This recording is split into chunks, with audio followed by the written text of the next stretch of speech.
球季又開始啦，我知道你哋同我一樣啦，睇波都會睇得好投入嘅。睇波嘛，捱更抵夜少不免噶啦。有人會睇到瞓唔着覺，亦都會有人睇到跌晒眼鏡。至於我就發現係時候要配翻副新眼鏡啦。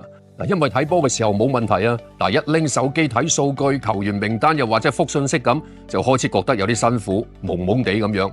今次我就嚟到荃灣呢一間街坊親民眼鏡店眼鏡夢工場，了解一下自己嘅視力狀況。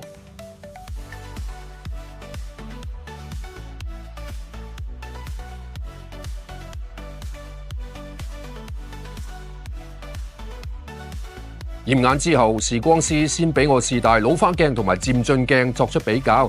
即刻我感受到兩者嘅分別。老花鏡雖然睇近嘢好清晰，但一望遠呢就變得好模糊，而漸進鏡就好唔同啦，睇遠中近都非常清晰，同埋可以自然切換，舒服方便得多。之前我同大家分享過，我屋企呢就擺咗3副老花眼鏡，周圍擺放，隨時備用嘅。而家就唔使咁麻煩啦，原來有一副合適嘅漸進眼鏡，唔使又除又戴，就足夠應付日常生活需要。視光師再利用 Eye Ruler 2幫我進行個人化嘅量度，精準測量 eye 曲、眼鏡佩戴位置等等重要嘅數據。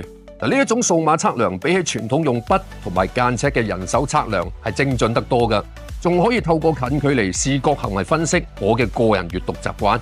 原來而家配漸進鏡片已經唔係單純驗度數，而係根據個人嘅視覺習慣，度身訂造最適合自己嘅視覺方案。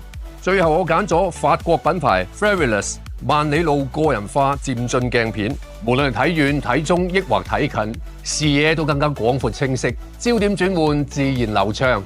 一副真正適合自己嘅漸進鏡片，睇得清固然重要，睇得舒服先至係關鍵。